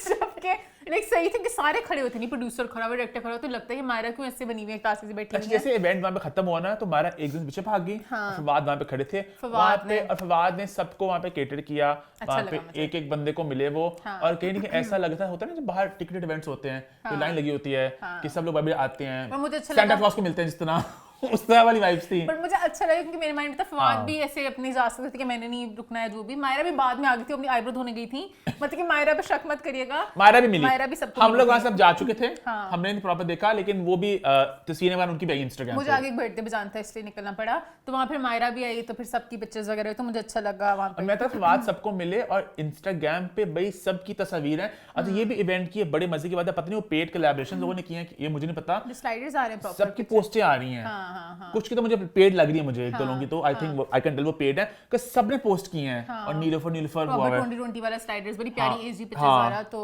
पर आई थिंक अब आजकल सबको कंटेंट बनाने का शौक भी बहुत है, तो एक इवेंट आया था तो उन्होंने कहा आग लगी होती है। हाँ सब बहुत प्रॉपर हो गए। मैं तो मैं वही सोचती हूँ कि मैं तो फोन वाली पिक्चर लगा नहीं सकती, अब तो हर चीज वो एचडी डीएसएलआर वो भी वीडियोस पे चली गई है। आई फील लाइक अभी वापस जमाना घूमेगा, एक चक्रव्यूह घूमता है वापस, सब लोग वापस रॉ ऑथेंटिक चीजों पे आएंगे, नॉर्मल फोटोज पे भी आएंगे। अच्छा मैंने सब बातें कर ली, हमने फिल्म की बात तो की नहीं, थोड़ी मैं फिल्म की बात भी करना चाहूंगा। फिल्म का टीजर तो आ चुका है, गाना आया, उसके विजुअल्स आए। तो अच्छा गाना पता है इट्स वेरी इंटरेस्टिंग कि नीलोफर के इवेंट से पहले फिल्म को कि मैं इतना एक्साइटेड नहीं था, बट समहाउ पता नहीं उस रात में क्या था, एकदम जादुई रात थी। हालांकि मेरा बड़ा एक एग्जिस्टेंशियल क्राइसिस अपना चल रहा था उस रात में, लेकिन उसके अलावा कुछ था कुछ रात में कि वो एक जादुई रात थी, वो दिमाग में समा गई है। मुझे तो फवाद ने अपनी तरफ कर दिया जब उन्होंने कहा ना लाहौर की मूवी है, लाहौरियों ने मिलकर करना। ये लाहौर की जो अक्कासी करती है और मुझे लाहौर शहर से बहुत प्यार है। दिस वंस फॉलो और सारे जो सीन्स थे, जॉयलैंड आ गया, लाहौर की सारी लोकेशंस थी, तो मुझे अपने लाहौर के लिए देखना और इसको प्रमोट करना बहुत गाने जरूरी है। थे जा रहे तेरे शहर से हम, जा रहे तेरे शहर से हम। खैर नीलफर की म्यूजिक लॉन्च की तो बात कर ली, बस थोड़ी सी बात करी। पाकिस्तान आइडल में भी ये लोग आए और बहुत प्यारे लग रहे थे। मायरा ने ब्लैक साड़ी पहनी हुई थी, फवाद ने भी ब्लैक पहना हुआ था, दोनों बहुत प्यारे लग रहे हैं। तो एक्साइटेड हूँ इस मूवी के लिए। आगे होने फिर यस आगे बढ़ते हैं और बात करते हैं एक म्यूजिक लॉन्च इवेंट के बारे में। तो बात करते हैं एक और लॉन्च के बारे में। जी हाँ, इंस्टाग्राम पे आसिफ अजहर ने लॉन्च किया अपनी नई एल्बम। जी हाँ, आसिम अजहर या मैं कहूं आसिम अली ने इंस्टाग्राम पे अपनी एल्बम को लॉन्च अभी नहीं किया, मैंने अभी गलत बोला लॉन्च, उन्होंने इस खबर को लॉन्च कर दिया कि उन्होंने इस खबर को लॉन्च कर दिया, अनाउंस कर दिया कि उनकी एल्बम आने वाली है। कब आ रही है? 24 नवंबर को आने वाली है। और आप सबको याद होगा अभी कुछ ही देर पहले आसिम ने अपने पूरे इंस्टाग्राम पे अपनी पोस्ट हटा दी, आर्काइव कर दी। आसमी पीआर टीम को मैं कहना चाहूंगी, पहले भी हुआ था ना, एक साल पहले बेमतलब के वक्त हुआ था, अब वो इम्पैक्ट नहीं पड़ सका क्योंकि अब पहली बार चल गया था कोई स्टंट होना है, खुदा हाफिज कह के अब एक दफा आसिम ने कहा कि आना है। आई थिंक आसिम ने कहा कि आसिम अजहर बाय बाय, आसिम अली अब आने वाले हैं। उनका मोस्ट ऑथेंटिक रियल सेल्फ, और साथ अपनी एल्बम को अनाउंस किया और साथ उन्हें अपने सारे जो गाने उन्होंने उनके नाम भी 10 मेंशन गाने किए हैं। 10 और वो अपने 29th बर्थडे पे आपको अपने आप से मिलाना चाहते हैं, आसिम अली से मिलाना चाहते हैं, ना कि आसिम अजहर से। और इस एल्बम की एक तो खैर उनकी पहली ये सोलो इंडिपेंडेंट एल्बम है, तो ये एक एक्साइटिंग खबर है। और जो फैंस ने एक बात नोट की वो ये है कि भाई जो छठा गाना है उस गाने का नाम है क्या ईमान? Lost and found. और उस गाने के आर्टवर्क तो नहीं, जो मतलब एक झलक दी उन्होंने वीडियो में, उसमें आसिम और हानिया आमिर की जो एक बड़ी एक आइकॉनिक सी वॉक हुई थी फैशन वीक में, प्यार बांटते हैं वैसे हानिया करते हैं क्यूट तरीके से, उसकी वो एक झलक थी बीच में। And I think it's now official, lost and found. और कुछ ही देर पहले हानिया आमिर ने यही लफ्ज अपने इंस्टाग्राम पोस्ट में एज अ कैप्शन इस्तेमाल किए थे। I think it's as official as it gets कि Asim Hania are back together. ईमान मेरी बात से एग्री नहीं कर रही? थोड़ी सी इस पे हो रही है बहस, कुछ मुझे लग रहा है आई could be wrong, I am hoping कि दोनों इतने मैच्योर हैं, बट पता नहीं, हो सकता शायद रिलेशनशिप ईमान कह रही कि दोस्ती वापस हो गई है। दोस्ती वापस नहीं, जब भी आपका एक रिलेशनशिप होता है, ठीक है, उस वक्त ये दोनों छोटे थे, इन्होंने बहुत बुरी तरीके से एंड हुआ, दिल में भी करवाहटें आई। आसिम ने एल्बम में बहुत से गाने गाए जिसमें कहा तुमने ये किया, तुमने ये किया। हाँ ने भी पिन पॉइंट कर दी थी कि आसिम बू बू, दोनों ने बहुत एक दूसरे के खिलाफ बोला। अब एक पॉइंट के बाद जिंदगी ने उन्हें फिर से मौका दिया कि वो कॉर्डियल होकर म्यूचुअली एक रिस्पेक्ट के साथ एक बॉन्ड रख सकते हैं, क्योंकि अगर आप किसी के साथ इतने करीब होते हैं, आपका प्यार तो प्यार कभी खत्म नहीं होता, तो आप रोमांटिकली नहीं भी तो एज फ्रेंड्स भी एक नई शुरुआत कर सकते हो। तो मुझे ये लगा कि आफ्टर इतना सारा टाइम कि some a bond that was lost now is found again in a different way. I could be wrong, but मुझे ये लगा, मुझे ये लगा कि अब मैच्योर तरीके से इन्होंने एक नई, बट अब I don't know, because I think Hania is past the dating वाला एरा, ये वाला। जो बात थी, आपको लगता है कि इस खूबसूरत जेस्चर को एक म्यूजिक एल्बम के एक गाने की जरूरत थी? आसिम की इतनी जिंदगी का पूरी जर्नी में हानिया वाला पार्ट बहुत लंबा था। लॉस्ट एंड फाउंड है बस। आसिम का बहुत बड़ा एक ट्रॉमा, ब्रेकअप, प्यार, अच्छा बुरा, हर चीज एक वो बहुत बड़ा पीरियड था, तो उन्होंने उस पीरियड को भी अपनी इस लंबी जर्नी में आसिम को बनाने में एक ये पार्ट भी था। ये ना टेलर स्विफ्ट का गाना, we are never ever getting back together, we are getting back together. मुझे लगता है नहीं। आपकी राय मैं जानना चाहूंगा, आपको क्या लग रहा है इस टाइटल से, इस झलक से? मुझे तो लग रहा है भाई इट्स ऑफिशियल। कस अगले पॉइंट पर बढ़ते हैं, बात करते हैं यशमा गिल की बर्थडे पार्टी के बारे में जो कराची में हुई, जहां पे यशमा तो छाई रही, उनके दोस्त तो छाई रहे। एक बात, शी लुक ब्यूटीफुल, है ना, वो जो उनका गाउन था, वो जो वाइट थी, मजे का सब लगा। लेकिन एक बात जो बहुत चर्चा में आई उस बर्थडे को लेकर, वो थी हानिया और आसिमी को झलकियां इकट्ठे देखने को मिली कि वो एक इवेंट पे इकट्ठे थे और वो सांस ले रहे थे, जैसे सज्जल ने और आहद ने कमरे में सांस लिया था। ये तो फिर भी, वो तो फिर भी चलो उनका अलग सीन था, तो वो इकट्ठे अगर हैं, एक ही आपका क्राउड, ऑब्वियसली इंडस्ट्री में कितने लोग हैं, दोस्तियां सबकी आपस में हैं। अब तो ये एल्बम भी आ चुकी, lost and found, I think lost and found जब गाना आएगा तो मैं उस गाने को डायसेक्ट करके आपको बता दूंगी, गाना सुन के बता दूंगी कि एक्चुअली है कि नहीं है। यशमा की बर्थडे की एक बार बड़े मजे की लगी मुझे, वो मैं इंस्टा पे देखी, वो जो अवार्ड्स दिए गए सब दोस्तों को। आई विश प्रॉपर होती वीडियो की डिटेल में देख सकते हैं किसको क्या अवार्ड दिए गए, है ना। बहुत मजे का पूरा लग रहा था, सबकी जो थीम थी, सब तैयार हुए थे। और इन सबकी दोस्ती मुझे पसंद है, जो कोमल, हानिया, यशमा, गर्ल गैंग, अमर, किंजा, उष्णा, मतलब सारी जो गर्ल्स हैं बहुत एक दूसरे को सपोर्ट करती हैं, तो मुझे अच्छा लगा। स्टार स्टडीड बर्थडे पार्टी थी, फिरोज खान थे वहां पे, सोनिया सेन भी, बहुत लोग थे, आगा अली, बहुत लोग थे। फिर आगे बढ़े मान, आगे बढ़ते भी बात अभी कर रहे थे हम आसिम अजहर की, जो आसिम अजहर से आसिम अली की एक शुरुआत होने जा रही है। उसी तरह एक और इंसान एक नई शुरुआत कर जा रहा है, वो इंसान है अलीज़ा शाह। अलीज़ा शाह ने भी अपना इंस्टाग्राम कर दिया है डिलीट, सारी पोस्टें हो चुकी है खत्म, और वो भी एक नई अलीज़े का मैं बहुत खुश हुई सुन के, बिकॉज मैं शायद अपने माइंड में सबको बहुत मैं जोड़ ले रही हूँ, तो अलीज़े ने भी ये बोला कि मैं खुशी के साथ भी पुरानी पिक्चर्स डिलीट कर रही हूँ, क्योंकि मुझे नहीं पता, मैं बहुत अशेम्ड हूँ अपने सारे पुराने कंटेंट को लेके। I deleted all the pictures from my Instagram and I'm happy about it. Mostly ashamed because I really don't know what I was doing with my life and मैं ग्रीफ वाले period से गुजरी थी। It was all out of grief. तो she was probably acting out, जो हम लोग हमेशा शो में भी बोलते थे। तो अब उन्होंने कहा मुझे नहीं पता मैं कब वापस आऊंगी ऑन इंस्टा, मुझे नहीं पता मैं कब वापस आऊंगी या क्या होगा, बट अब वो वाली अलीज़े और वो वाली पिक्चर्स वापस नहीं आएंगी। बट वो पिक्चर्स वापस नहीं आएंगी और ना ही वो अलीज़े। तो मैंने भी एक अल्हम्दुलिल्लाह और एक सांस ली, मैंने कहा अच्छी बात है। अलीज़े से पहले भी मैं यही कहती होती थी हर वीक कि अलीज़े से इंस्टा थोड़ी देर के लिए वो कह रही कि मुझे एहसास हो गया कि मैंने गलती की, हमेशा एक नया स्टार्ट, एक फ्रेश स्टार्ट। तो hopefully she will come back, जैसे हम लोग पसंद करते थे, एहदे वफा हर जगह, एक्टिंग में, हर चीज में, जिस तरह भी she wants to come back, उस तरह से वो आए। Sending lots of love and lots of strength your way, है ना। यस, आगे बढ़े फिर। यस, भी हम कराची में मौजूद थे, जहां पे यशमा की बर्थडे पार्टी, आसिम हानिया की चर्चा हो रही है। तो भाई एक दिवाली पार्टी भी कराची में, और लोगों ने बहुत ज्यादा कमेंट किए, बड़ा बैकलैश आया। आई थिंक लोगों को इस बात को अब समझना चाहिए, हर साल ही होती दिवाली पार्टी, बट लोगों का बैकलैश एक ही बात हर साल, वो भी हर साल मानते नहीं ना उस बात को। यार ये बात हम भी बहुत बार कर चुके हैं, बल्कि हमने करना भी छोड़ दिया था। हमने 3-4 साल पहले इस पे बात डिटेल में की थी कि दिवाली पार्टी होती है, अगर आपके मुल्क में लोग हैं, पाकिस्तान का झंडा जो है ग्रीन व्हाइट, हम सबको पता है हर पार्ट क्या सिग्निफिकेंस है, तो माइनॉरिटीज मौजूद हैं, डिफरेंट मजहब के लोग मौजूद हैं, वो अपना फेस्टिवल मना रहे हैं। उनकी ईद है, हमारी ईद, उनकी दिवाली है, ठीक है। तो वो दिवाली मना रहे हैं, और बाकी अगर मुसलमान उनकी खुशियों के साथ शिरकत करें, इसमें there's nothing wrong. अच्छा, As long as आप एक लाइन क्रॉस ना करें.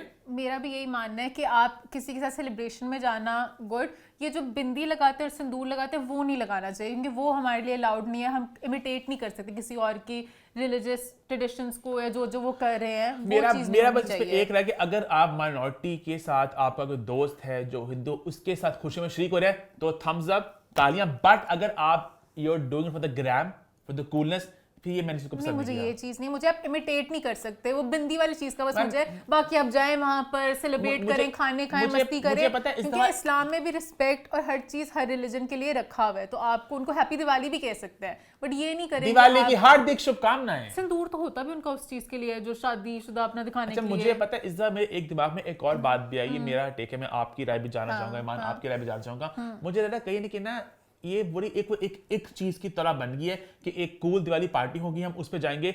इट इज, मुझे अगेन ये मेरी राय है कि इट्स नॉट एग्जैक्टली कि हम माइनॉरिटी के साथ उनकी खुशी में शिरकत कर रहे हैं. इट्स दैट कि हम अपने आप को एलिवेट करें. हम भी बेसिकली एक कूल पार्टी में जा रहे हैं, हम साड़ियां पहने के हम तैयार होंगे, हम बिंदियां लगाएंगे, हम ग्राम पे एक अच्छी पोस्ट करेंगे. मुझे लग रहा है ये. अच्छा, पता नहीं जो सारी गेस्ट लिस्ट थी ना, कि मैं वही जानना चाहता हूँ, अगर ये कोई यहाँ पे कोई हो कराची में कोई कोई ऑर्गेनाइजेशन हो, वो कि भाई हम लोग एक हिंदू एरिया में जाके दिवाली मनाएंगे उस मोहल्ले के लोगों के साथ जो वहाँ पे हिंदू रहते हैं, कौन से एक्टर वहाँ जाके साथ दिवाली मनाएगा उनके माइनॉरिटी के साथ? I don't think so. यहाँ पे एक इवेंट बन चुका है ना ये दीपक वानी की तो नहीं थी इस दफा में. बट मैंने कहा उनको भी वो थोड़ा सा खुश करते हैं ना, तो उनको अपने दोस्त के लिए टाइप करते हैं. दोस्त के लिए बिल्कुल आप करो.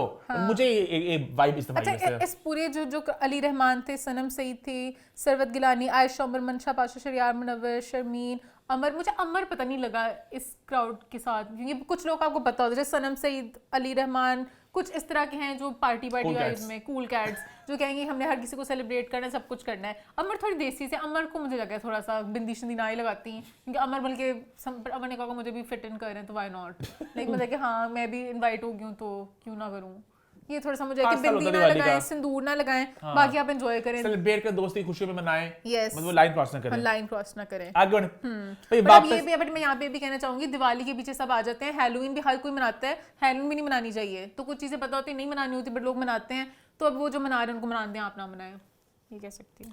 भाई कराची से वापस आते हैं लाहौर की तरफ और बात करें भाई, एक जंग छिड़ गई है ऑनलाइन. जी हाँ, फायजा सकलैन ने कॉल आउट किया माया पेट को, यानी कि माया अली की क्लोथिंग ब्रांड को, और कहा गया कि भाई मेरे कपड़ों को, मेरे डिजाइन्स को आप कॉपी कर रहे हो. जिनको नहीं पता उनको ये बात पहले मैं बताता चलूं कि कुछ देर पहले की बात है कि माया अली और फायजा सकलैन बहुत अच्छे दोस्त थे, बहुत करीबी दोस्त थे. दे वर ऑलमोस्ट लाइक फैमिली.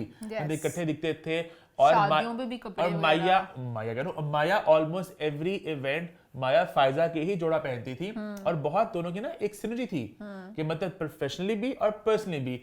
बीच में पता नहीं कुछ साल पहले की बात है, एक रिफ्ट आया, पता नहीं क्यों आया, क्या हुआ. कभी इसकी बात पब्लिकली ना माया ने किया ना फायजा ने किया, और उसके बाद अनफॉलो कर लिया एक दूसरे को दोनों ने.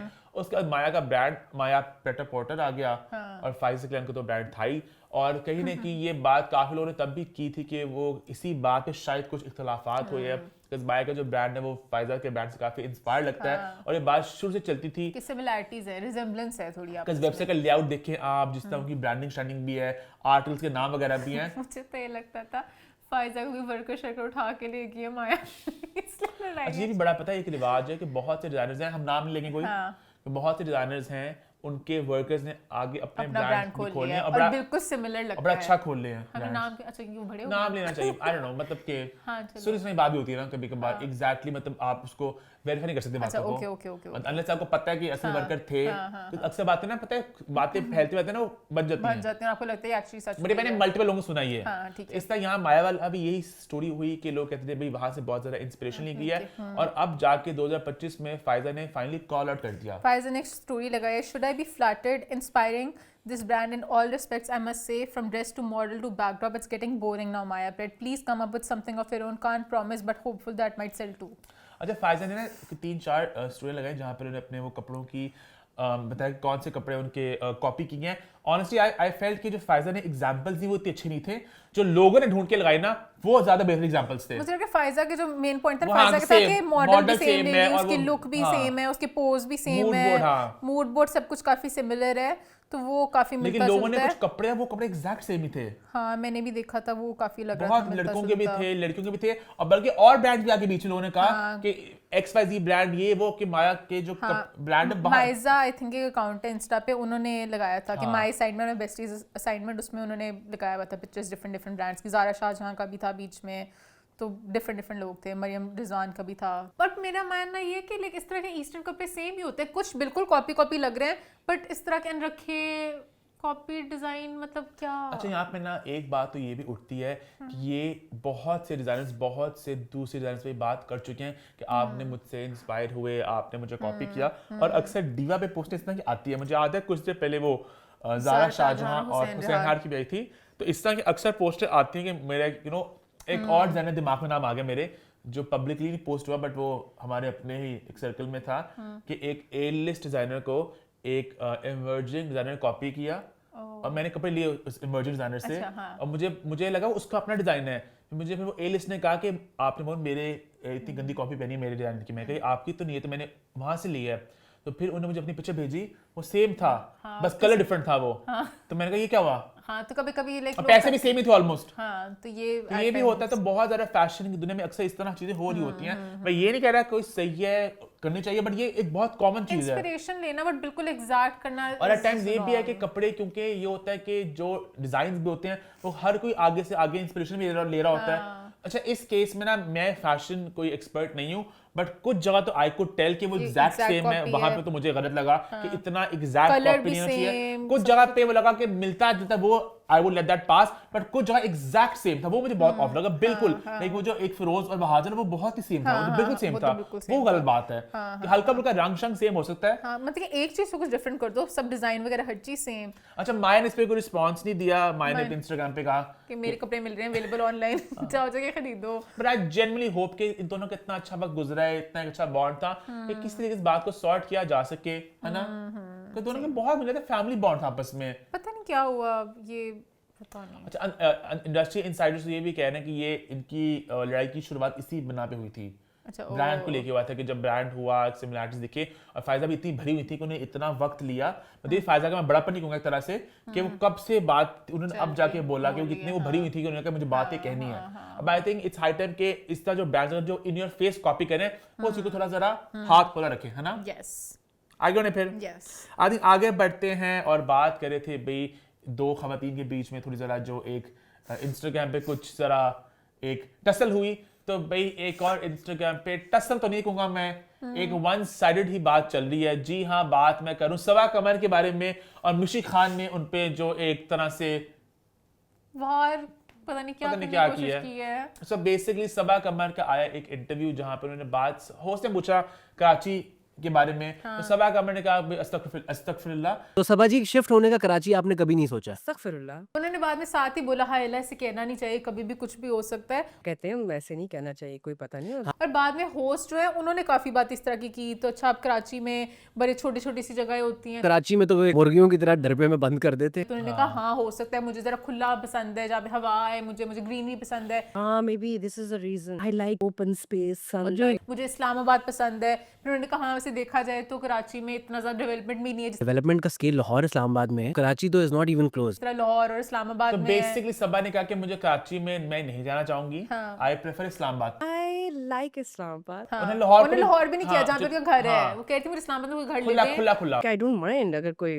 समन माय हाउस फॉर मी, खुला माहौल, पहाड़ वगैरह ना, मैं जरा सुकून चाहती हूँ। तो ये बात आगे मिशी खान ने इस बात पे एक वीडियो बनाई, और मुझे पता ये इस दफा लगा मिशी आपने कहते ना बात की खाल को देना, मतलब कोई इतनी बड़ी बात नहीं थी, एक स्टेटमेंट थी। मिशी ने भी मुद्दा बनाया, मैं मुद्दा बहुत हर्ट हुई हूँ। मुझे बहुत दुख हुआ सबा कमर की तरफ से ये सुन के, जब कराची का नाम लिया गया। आपको जिस शहर से फेम मिला, कराची आके अपना करियर बनाते हैं, दौलत कमाते हैं, और फिर उसी को इस तरह कहना। जिस शहर ने आपको प्रोजेक्ट से, जिस चैनल ने आपको, हम टीवी से, सुल्ताना आपा के प्लेस से, ARY से और मुख्तलिफ और चैनल से काम किया, कराची बेस्ड चैनल से। ये था ही नहीं सारी चीज। हर किसी की अपनी प्रेफरेंस होती है, मुझे भी हो सकता है मुझे लेट्स से कनाडा नहीं पसंद, एग्जांपल दे रही हूँ, मेरी मर्जी पसंद है नहीं पसंद। अब ये बात कहना कि वो आप वहाँ पर काम करने गई, आपको वहाँ जाकर ये नहीं अच्छा लगा वो नहीं अच्छा लगा, उन्होंने बताया मुझे कौन सा शहर अच्छा लगता है, और कराची में भी पॉलिटिक्स होती है। शायद मेरी उन्हें अस्तगफिरुल्लाह ना कहती, वो बस ये कहती थी कि मुझे कराची पसंद नहीं है, इस बात में मुझे ज्यादा। अब क्या पता सबा का कोई बहुत बुरा एक्सपीरियंस रहा हो कराची में जिसकी वजह से कहती हूँ मैंने वहाँ पे नहीं रहना। काफी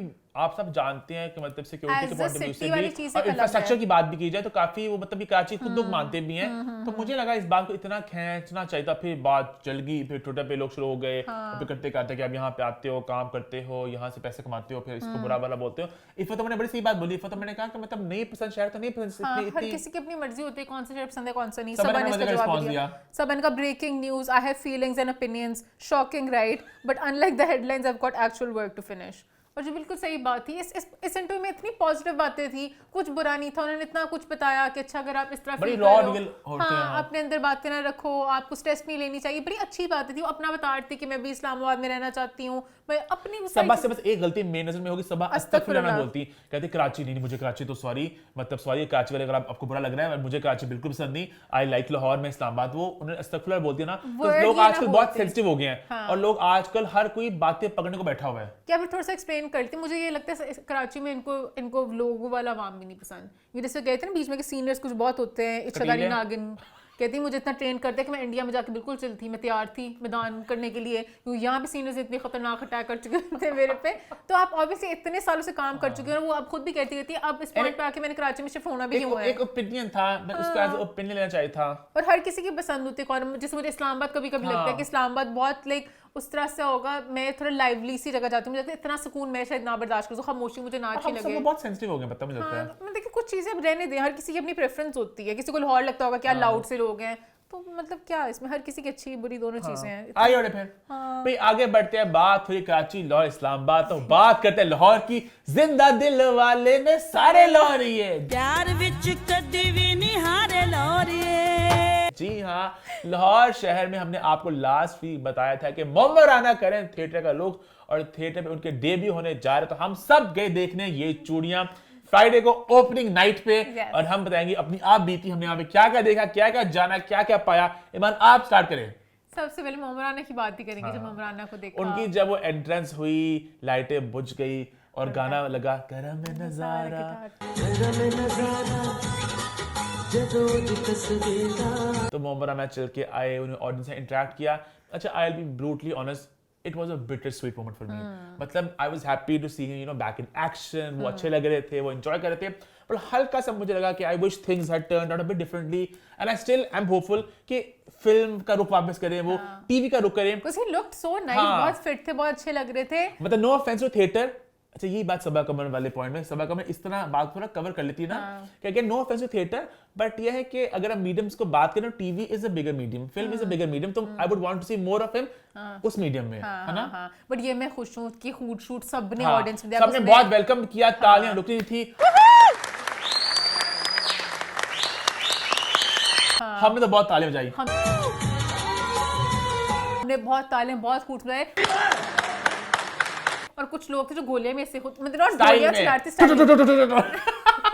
और थोड़ी सी खामोशी आती थी, फिर से आता तो लाइक मोहम्मद मुझे अच्छा लगा, लोगों ने बाहर चढ़ के मोहम्मद को वेलकम किया और उनको खुश देख के मुझे खुशी हुई। He was also happy. तो ऑब्वियस बात है, अगर आपको पब्लिक का प्यार मिले रिस्पांस में, तो आपको भी अच्छा लगता है, और पब्लिक ने बहुत चढ़ के रिस्पांस दिया। और मोहम्मद राना की फैमिली भी आई हुई थी, तो मुझे वो भी अच्छा लगा, उनकी फैमिली के सामने उनको सबको अप्रिशिएट किया जा रहा है, तो ही वाज वेरी हैप्पी, सब बड़ा अच्छा चल रहा था। ये भी गाने तक का पार्ट, और जो पूरा शो था बहुत नीट क्लीन था, कोई उसमें गंदगी नहीं थी, सारे उसमें जो जुगते थी, हल्का से बीच में वो एक तरफ थोड़ी बात जाने लगी थी, नसीम विकी ने फौरन से उन्हें कहा कि नहीं भाई, तो सामने हम बैठे थे, अम्मा बैठती थी शेरनी, मतलब हमारा भी बड़ा ग्रुप था, मोहम्मद की फैमिली भी, तो उन्होंने उसको बिल्कुल ही PG-13 रखा, जो मैंने एंजॉय किया, तो कोई भी गंदा जोक था ही नहीं, कुछ भी नहीं था। एक बस वो अंकल थे जो मुझे पता नहीं चल रहा था, आसिफ इकबाल साहब, वो थोड़ा बोलने लगे थे, उन्हें कहते फीना तो वो बार बार चिटा करना चाहते, तो उनको बीच में उन्होंने रोक दिया कि बस, फिर उनको पीछे लेकिन उनको समझ नहीं लगता, वो अपने नॉर्मल स्टाइल में जैसे हमेशा, क्योंकि ऑडियंस, ये बड़ा मुश्किल होता है कि ऑडियंस में कभी भी किसी ने कुछ भी बोल देना, आपने उनको वापस जवाब देना है, वो बड़ा मुश्किल था। अच्छा, एक वहां पे साहब थे फहद अवान, आई थिंक पूरी शो की जान फहद अवान थे, his comedy was on point, और अब पता नहीं बाकी लोग अग्री करेंगे कि नहीं करेंगे। उनकी जुगतें बहुत फनी थी और हम बहुत उन्हें एंजॉय कर रहे थे। तो बहुत क्लीन कॉमेडी थी। हाँ, और मुझे मतलब बाकी सारी जो आवाम थी वो उसको करते क्या नहीं करती, बट हमने सारी जुगतों को बहुत उनकी पंजाबी भी इजी पंजाबी थी। कुछ लोग बड़ी मुश्किल पंजाबी बोलते हैं, वो समझ लगती। इनकी बहुत नीट पंजाबी थी। उनकी एनर्जी, उनका सब कुछ वो एक मतलब कि अपलिफ्ट कर रहे थे। कॉमिक टाइमिंग 10 on 10 थी और जो ना ऑडियंस के साथ उनकी बैंटर चल रहा था बहुत मजे का था। और बीच में ना एक जोक था, एक रनिंग थीम थी शो की कि जो लड़की आती थी ना तो कहते थे कि तुम ऑडियंस में से किसी को अपना वो फसा लोगी तू, फसा लोगी। ए पहले गड्डियां चाहते सी हुन पीछे खड़े होके पता नहीं पैसे मांगते ने। हां, गड्डियां बिक गई, ए गड्डियां फ्रंट में बैठने से लोकी ताड़े पीछे करते करते पीछे रह गए ने। बहुत मजे की थी, बहुत मजे का था, सब एंजॉय किया। अगर मैं बोलूं नसीम विक्की से भी ज्यादा नसीम विक्की के कि वो बहुत टेंशन में थे। बहुत बोझ था, बेचारे परेशान घबराहट थे। मैंने मोमी को भी संभालना है, मैंने किस तरह संभालना है। उन्होंने अपने कपड़ों में भी काम नहीं किया, प्लेन शलवार में चप्पल पहन के आ गए कि बस मैंने मोमी को संभालना है। क्योंकि मोहम्मद राना को संभालना भी एक स्टार को आप स्टेज पे लेकर आए हैं। ऑब्वियस बात है वो कॉमेडी वो जुगते उनका फोटे नहीं है। और अब वो जैसे मोमी आए, मोमी को पहले क्लैपिंग शैपिंग, नसीम ने भी आके कहा कि क्लैपिंग बरकरार रहनी चाहिए ताकि मोहम्मद राना भी तो खुश हो। तो बहुत उन्होंने भी अपलिफ्ट किया कि मोहम्मद राना को। अब थोड़ा नहीं, मैं ये बात कहता कि नसीम की क्योंकि बहुत टेंशन था ना, पूरा शो के राइटर वो थे, डायरेक्टर वो थे, तो उन्हें प्रेशर पूरा शो को संभालने का। तो कहीं नहीं कि वो सब कुछ देख रहे थे, तो उसमें फहद को बहुत मौका मिला छाने का। उनकी कॉमेडी अच्छी थी तो बहुत ज्यादा वो मजे का लगा ना। उन्होंने नसीम को बीच में जुगते मारी थी कि अगर मैंने इनको कोई जुगत मारी मुझे शो से निकाल देंगे। अच्छा, अकरम उदास भी थे जिनका जो बहुत ज्यादा पंजाबी फिल्म कर चुके हैं, उनके भी लोग काफी एक्साइटेड होते हैं कि उन्हें ना जो आए थे, जो बाप बने थे। और मोहम्मद ने अपना वो क्लासिक डायलॉग बोला, वो आइकॉनिक डायलॉग चूड़ियां का कि मामी बन चुड़ैला बन, मामी बन चुड़ैला बन। 2 दफा डायलॉग आया था वो और लोगों ने कहा वूहू।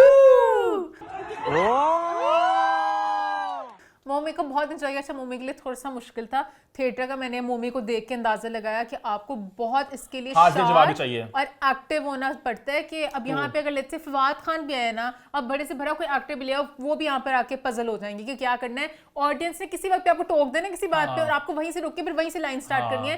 तो मोमी थोड़े से रॉ थे। अब उनका फर्स्ट टाइम था तो वो थोड़ा एंजॉय कर रहे थे। मोमी ना बहुत एंजॉय करते हैं। मोमी लग रहा था हम ऑडियंस में से एक बंदा, हाँ इतना एंजॉय करते हैं, हर बात पे हंस रहे थे। कमाल करता है खुदा दी कसमें। मोमी जैसे वहां पे आप तो एक रोल कर रहे हैं ना, इवन तो थिएटर में कोई स्टोरी है उस तरह से नहीं होता, आपने कुछ भी बोलना होता है। स्टोरी थी वैसे होती है स्टोरियां, पर मतलब कि उसमें आप कुछ भी जुगत भी मार के खुद भी हंस सकते हो। बट मोमी का तो प्रॉपर एक्टिंग वाला रोल था ना। तो मोमी बीच में जब कोई आपस में जुगते मारते हैं, मोमी एक ऑडियंस साथ देखते थे फिर हंसते थे, तो इसने इसको ये बात मारी है। तो वो थोड़ा सा मुझे लग रहा था कि मोमी को नहीं करना चाहिए था। साथ उन्होंने चूड़ियां फिल्म के बहुत से आइकॉनिक गाने भी किए और लेकिन चूड़ियां के अलावा और फिल्मों गाने भी किए जो एक मजे की चीज भी थी। बट आई वाज होपिंग कि नेड़े आ भी आना चाहिए। वो तो बड़ा एक मशहूर गाना था नेड़े आ जालिमा में, वो नहीं आया। उनकी लिस्ट में तो नहीं कट गया कि गाना वल्गर है? शायद ईमान की बात पे सच साबित हुई। मुझे लग रहा था कि उन्होंने लिस्ट में काट दिया उन्हें। मुझे लग रहा है वो नेड़े आ जो गाना है वो वल्गर नहीं है। मैं मर गई। ईमान कुछ पता है यहाँ? इतना चलता है। बदलाने लाई।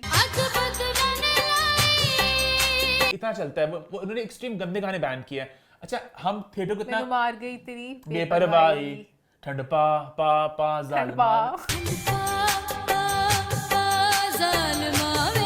इतना चलता है, इतना चलता है। अच्छा, मुझे लग रहा है हम थिएटर को ज्यादा हम कवर नहीं करते, बट यहाँ पे कोई कंट्रोवर्सी हुई है क्योंकि जिसका पहला पोस्टर नहीं आया था, जो हमने गैलेक्सी में पोस्ट किया था, उसमें एक और लड़की भी थी। वो लड़की शो में नहीं थी और खुशबू थी, खुशबू आ गई थी। तो हमें खुशबू नहीं पता था। हम जब टिकट प्लान कर गए थे हमें खुशबू का आइडिया नहीं था, तो खुशबू हमें सरप्राइज मिला, वहां पे खुशबू भी थी, वहां उनका पोस्टर लगा हुआ था। तो लास्ट टाइम खुशबू आई है और लड़की चली गई, तो आई थिंक गाना शायद परफॉर्म करना हो, ये भी कुछ गंद हो सकता है। अच्छा, एक शाहपारा थी, उनकी डांस परफॉर्मेंस बहुत अच्छी थी। उड़ जा लेके चिट्ठी मेरे ढोले दी, 10 on 10। उन्होंने जिस तरह, मैं उनकी हैरान हूँ, उनकी बॉडी पता नहीं कितनी उनको दर्द हुई, बार बार ऐसे लाइक घूम के बहुत मुश्किल स्टेप से जिस तरह उन्होंने किया, इंटेंस पूरा माहौल ऐसे अजीब सा। मजे की बात है कि अगर आप थिएटर पे, ये नहीं गंदगी सिर्फ है, टैलेंट भी है। बहुत अच्छी परफॉर्मेंस थी। और बाकी लड़कियों में मिनाइल खान थी, कवल फलक थी, नाइमा राजा थी, जो बहुत बुरी थी। अच्छा, नाइमा बहुत बुरी थी। अच्छा, Sorry. अब सारा प्ले खत्म हो गया। अब उसके बाद एक पता नहीं एंड में खत्म हो गया, उन्होंने कहा ब्रेक अभी पर्दा गिर गया, उन्होंने कहा गाना और आना है, मैंने कहा शायद नेडिव आएगा, हमने कहा नेरिया, उन्होंने ग्रैंड फॉर्म में जाके कि जो जाना चाहते चला जाए, या ये एक उस तरह का गाना नेरिया सेक्सी सा हो सकता है, तो आपकी अपनी मर्जी, फैमिली जान चाहती जा सकते हैं। हम सब इंतजार करके बैठे थे। नाइमा राजा आई, गाना कौन सा था, पता नहीं कौन सा गाना था, वो तो नहीं था लक टुनु टुनु, क्या था? हाँ वही था टिकड़ा दी छावे जदो चांजर छनकावा, बहुत बुरा किया उन्होंने, डांस पूरा किया और फिर आधा गुस्सा आया था, हमने ब्रेक के बाद रुके इंतजार किया, इन्होंने मुझसे कहा मेरा गाना भी होना चाहिए। क्या मतलब मेरा गाना नहीं होगा? उन्होंने कहा जा एंड से दबा देंगे। बाकी मिनाइल खान और मोमरा का गाना अच्छा था, वो निक्की जी हाँ का गाना था वो, इसका चुना गाना था, लेकिन स्टेज पूरा बन गया, बड़ा मजे का लगा। बहुत ताजमहल टाइप। और कमल फलक ने भी किया, मेरा गाना बड़ा वो फेवरेट है, दिल ले जाने की जय हाँ करके, तो ये हमने देखा थिएटर। अच्छा, हमने सीन भी की इससे पहले हैदर सुल्तान, जो सुल्तान है कि बेटे, उनको भी थिएटर में लेकर आ चुके हैं, अब वो मोमाना को लेकर आए हैं, और ईमान के पास एक और नाम है बब्रिक शाह को भी ले आए। एमी इधर तो कुड़ फिर रहे हैं इंटरव्यूज में, उनको लेके आए यहाँ पे कि हम उनको जैसे कहते हैं हीरो के गाने और शो हो मोहब्बत सच्चियां, और गाने मौजूद है आपके पास, केड़ी केड़ी शे तेरी अख तो बजावा, ये शायद गाना अगली तो ना पिछली तो मैं सदके जावा बिचली तो हो ये, अगली तो ना पिछली तो मैं सदके जावा बिचली तो मतलब नार को ढूंढ ले बेशक कहीं से। नहीं फिर ज्यादा हो जाएगा ना, कॉमेडी चाहिए नहीं। बब्रिक शाह कॉमेडी भी कर लेंगे, बब्रिक शाह बहुत पंजाबी हाजिर जवाब में वो, बब्रिक शाह को ले लें, कोई दे उनको मशवरा, मजा आएगा। हाँ, आगे बढ़े। खैर, इसी नोट पे हम आगे बढ़ते हैं और बात करते हैं हमारे आखिरी पॉइंट के बारे में, जहां हम बात करने जा रहे हैं पाकिस्तान आइडल के बारे में।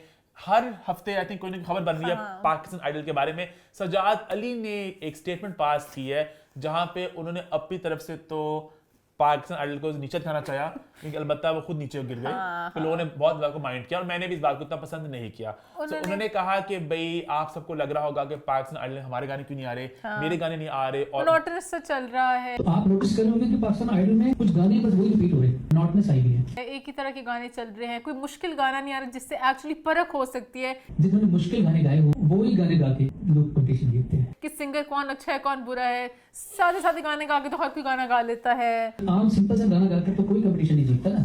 फिर उन्होंने बताया कि हमने राइट्स दिए, हमारे राइट्स उनके पास नहीं है, मतलब मैंने अपने गानों के राइट्स दिए, और भी बहुत सिंगर्स ने राइट्स नहीं दिए, और भी आर्टिस्टों की नहीं है। तो ये थोड़ी बात मुझे ऑफ लगी। मुझे खुद ऑफ लगी कि मतलब कि पाकिस्तान आइडल में या फिर होता ना कि कोई किसी मूवी के लिए यूज करो, किसी ड्रामा के लिए, नए टैलेंट ने आके आपके गाने को कवर करना था। कवर में पैसों के राइट्स कहाँ से आ गए? कवर तो आपके हमारे पाकिस्तान के गाने आगे हर जगह लोगों ने देखने थे, आगे जितनी भी जिंदगी में होना था कि गाना गाया, वो आए फाइनेंशियली, मतलब आए भी जी बिल्कुल किया था, लेकिन बस वो फाइनेंशियली उसके डील नहीं बन सकी। मतलब कि उन्होंने ऑफर की, अब पता नहीं अब वो ऑफर पता नहीं कितनी डील चाह रहे थे, या तो अब ये हो कि ऑफर बहुत ही शायद बुरी हो, EMI को उन्होंने ऑन बोर्ड लिया, और EMI का मुझे नहीं पता एग्जैक्टली क्या, मैंने हमेशा ये सुना है कि वो बहुत पैसे मांगते हैं, बिकॉज़ लक्स स्टाइल अवार्ड्स पे जो EMI के पुराने गाने लेने होते हैं तो एक गाना में ले पाते हैं, तो उन्होंने EMI को ऑन बोर्ड किया, तो ठीक ठाक पैसे वहां पे दिए होंगे, तो शायद ये बाकी लोगों को पैसे भी दे सकते हैं। पर on the flip side Sajjad Ali का ईमान ये वाला पॉइंट भी हो सकता है कि अगर आप इतना बड़ा शो कर रहे थे, पैसे इन्वेस्ट कर रहे हैं, तो हमें भी थोड़े पैसे दिए जाएं, to be the devil's advocate. पर मुझे ज्यादातर ये लगा कि अगर नए टैलेंट था, गाने गुनगुना रहे थे, तो आपको अपने राइट्स दे देने चाहिए थे। हाँ, दे देने चाहिए, इतनी बड़ी बात नहीं थी, है ना? अच्छा, जैसे राहत फतेह अली खान है, उन्होंने अपने गाने जज की तरह भी दे दिए होंगे, जज भी है ना। अब आई थिंक सबका मसला ये भी हो रहा है ना कि हल्की सी वो जेलसी का फैक्टर भी आ रहा है ना, कि जो जज की सीट पे नहीं है वो बोल रहा है। उधर मेरा ने बोला लास्ट वीक पाकिस्तान आइडल में कोई ऐसे फनकार बैठे हैं जिनका मौसीकी से कोई ताल्लुक नहीं है। अब सजाद अली ने बोला, फलक शबीर ने अनाउंस किया कि भाई मैं अपने सारे गानों को राइट देता हूं, जो इस्तेमाल करने करो। हाँ, मुझे अच्छा लगा कि इस तरह ही होना चाहिए। अगर हमारा एक आया गया फिर हो जाता ना 10 सीजन आ जाते, फिर आप कहते हैं कि आप लोग भी तो कमा रहे, सब कुछ करो, हमें भी राइट्स के दो। पहला भी उनका इतनी देर बाद सीजन आया, आई थिंक तभी बाकी लोगों जो मैंने दुख करता लास्ट वीक के वो गाने नहीं दिख रहे मुझे, आयमा का, अली जफर का, किसी के राइट्स नहीं है, और लोग इसको किसी और तरफ ले गए कि आप कौन से गाने देखना चाहते हैं। अच्छी बात है, उस तरह के गाने नहीं आ रहे, हमें चाहिए क्लासिक गाने, हमें चाहिए प्रॉपर गाने। हमने ये नहीं कहा था कि आइडल नंबर सजाद अली की एक बात मुझे बहुत ऑफ लगी कि मेरे गाने बड़े मुश्किल हैं उन्हें गा के। आप इतनी भाई EMI की लाइब्रेरी है, उनका सारे पुराने गाने मौजूद है, नूर जहां, पता कौन कौन से गाने हैं, आपने उनको मिट्टी कर दिया, और आप ये गलत बात थी। वो थोड़े से लग रहे थे, बिटर हो रहे थे। खैर, इसी नोट पे मेरा शो होता खत्म, बहुत सी बातें हो गई। YouTube चैनल को सब्सक्राइब कर ले, हिट द बेल आइकन, और देखते रहें व्हाट्स द 411।